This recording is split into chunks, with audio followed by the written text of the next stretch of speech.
প্রিয় বন্ধুদের, বড়দিনের এই আনন্দঘন মুহূর্তে সান্তা ক্লজ তার ঝোলায় বয়ে নিয়ে আসুক তোমার জন্য বা তোমাদের জন্য একটি সর্বোত্তম দিন।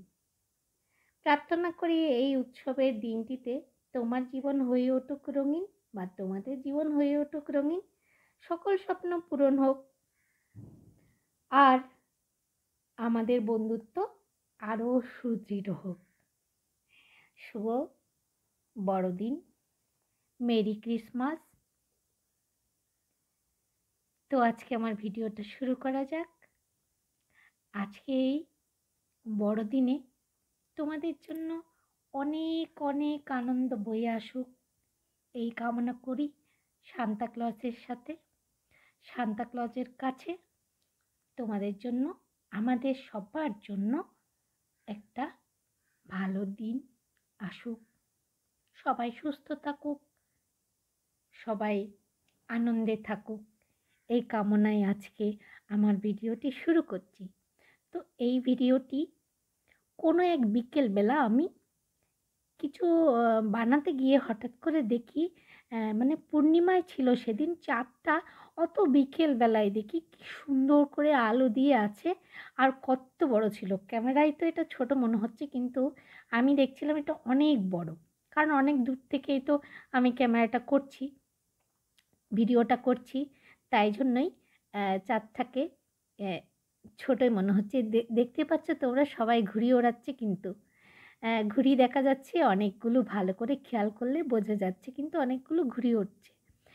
তো আমি এটা অনেক দিন আগেই করে রেখেছিলাম, ভাবলাম আজকে শেয়ার করি। আজকে ছোট্ট একটা ভিডিও হয়েছে ছেলের অনুরোধে, তো ভাবলাম তোমাদের কাছে এই ভিডিওটাও শেয়ার করি।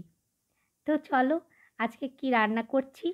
এখানে আমি কি নিয়েছি, আদা ছাড়িয়ে মানে গাজর ছাড়িয়ে নিয়েছি, একটা ডিম নিয়েছি, একটা পেঁয়াজ ছাড়িয়ে নিয়েছি, দুটো কাঁচা লঙ্কা, দুটো রসুন আর দুটো ম্যাগি। তো এবার সব কুচো করে নিয়েছি, পেঁয়াজ, রসুন, গাজর, কাঁচা লঙ্কা কুচো করে নিয়েছি, ডিমটাও ফাটিয়ে নিয়েছি। এবার চলো রান্না শুরু করা যাক। আমি তেলের মধ্যে একটা ডিমটা ছেড়ে দিয়েছি, ছেড়ে দিয়ে এটাকে আমি ঝুড়ো করে নিয়েছি। তো এখানে আমি নুন ব্যবহার করিনি, আমি এখানে সামান্য একটু ম্যাগি মশলা ব্যবহার করেছি। তো এখানে এই রেসিপিটা আমি কিন্তু নুন ব্যবহার করছি না, যেহেতু আমি এখানে দুটো ম্যাগি মশলা নিয়েছি। ওই মশলায় নুন থাকে, তো ওটা দিয়ে কিন্তু হয়ে যাবে। এবার আমি ডিমটা কিন্তু তুলে নিচ্ছি, ঝুড়ো হয়ে গেছে, তুলে নিলাম এবার। তো বন্ধুরা, আজকে যদি তোমরা যদি আজকে আমার এই ভিডিওতে যদি নতুন হয়ে থাকো, তো সাবস্ক্রাইব করে বেল আইকনটা কিন্তু প্রেস করে রাখতে পারো। যদি আমার কোনো ভিডিওর কোনো অংশ যদি ভালো লাগে, তো সঙ্গে থেকো। এবার সামান্য তেল দিয়ে এখানে আমি প্রথমেই কিন্তু রসুন কুচোটা দিয়ে দিয়েছি। রসুন কুচোটা একটু হালকা যখন বাদামি রঙের হয়ে আসবে, তখন আমি এখানে পেঁয়াজ কুচোটাও দিয়ে দিচ্ছি। এবার দুটো জিনিস কিন্তু আমি বেশ ভালোভাবে ভেজে নিচ্ছি। এবার হালকা ভাজা হওয়ার পরে আমি কিন্তু গাজরটা দিয়ে দিচ্ছি। গাজরটা আমি বেশ কুচো কুচো করেই কেটেছি। তো ছেলে বলল যখন একটু একটু মানে চটপটা কিছু খাবে, তো আমি ভাবলাম যে ওখানে একটু গাজর দিয়ে দিই, কারণ ও তো খেতে চায় না, সবজি একদম খেতে চায় না বলে এভাবেই ওকে খাওয়াই। তো তো আমি এটাকে বেশ ভালোভাবে মানে রসুন পেঁয়াজের সাথে ভেজে নিয়েছি। দেখো অনেকটা কমে গেছে, আমি এখনও নুন ব্যবহার করিনি। এটা ভাজা ভাজা করে নেওয়ার পরে আমি এখানে কাঁচা লঙ্কা কুচোটা দিয়ে দিলাম।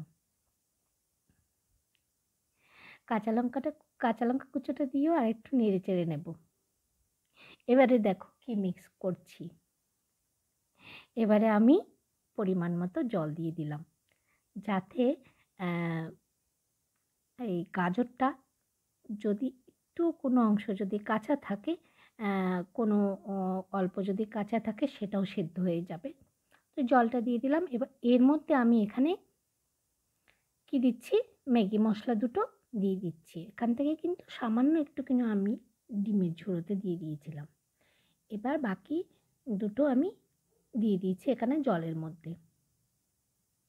এবারে কি দিচ্ছি দেখতে থাকো বন্ধুরা। এবারে দিচ্ছি আমি 2টো ম্যাগি ভেঙে দিয়ে দিচ্ছি। ম্যাগিটাও সেদ্ধ হয়ে যাবে, গাজরটাও সেদ্ধ হয়ে যাবে। চাইলে তোমরা ঢাকা দিয়ে দিতে পারো, আঁচটা কমিয়ে দিয়ে একটু ঢাকা দিয়ে দিতে পারো। সাথে গাজরটাও সেদ্ধ হয়ে গেল, ম্যাগিটাও সেদ্ধ হয়ে গেল। এবার দেখো আমি কিছুক্ষণ ঢাকা দিয়েছি। ঢাকা তোলার পরে দেখলাম জলটা অনেকটা শুকিয়ে গেছে। এবারে আমি এখানে সেই ডিম ঝুড়ো করে রাখাটা দিয়ে দিয়েছি। তোমরা চাইলে এখানে কিন্তু শীতের আরও সবজি দিতে পারো। তো সব সবজি দিলে আমার ছেলে কিন্তু রেগে যাবে, তাই জন্যে আমি শুধুমাত্র গাজরটা খাওয়ানোর জন্য ওকে ঠিক এই ম্যাগি খাবে বলাতে, একটু ইয়াম্মি ইয়াম্মি ম্যাগি খাবে বলাতে তাই ওখানে গাজরটা দিয়ে দিয়েছি। তোমরা চাইলে শীতের সব রকম সবজি দিয়ে করতে পারো। তো চলো, ম্যাগি তো রেডি হয়ে গেল। আমার ভিডিওটা কেমন লাগলো বলো বন্ধুরা। যদি ভালো লেগে থাকে আমার ভিডিওর কোনো অংশ, লাইক শেয়ার সাবস্ক্রাইব করে পাশে থেকেও আমাকে উৎসাহ দাও। আমার একটা সুন্দর করে কমেন্ট করে দিও। আর এতক্ষণ সাথে থাকার জন্য অসংখ্য ধন্যবাদ জানিয়ে আজকের মতো ভিডিওটা থেকে এখানে বিদায় নিচ্ছি। আগামী নতুন ভিডিওর অপেক্ষায় থাকো বন্ধুরা। এতক্ষণ সাথে থাকার জন্য অসংখ্য ধন্যবাদ।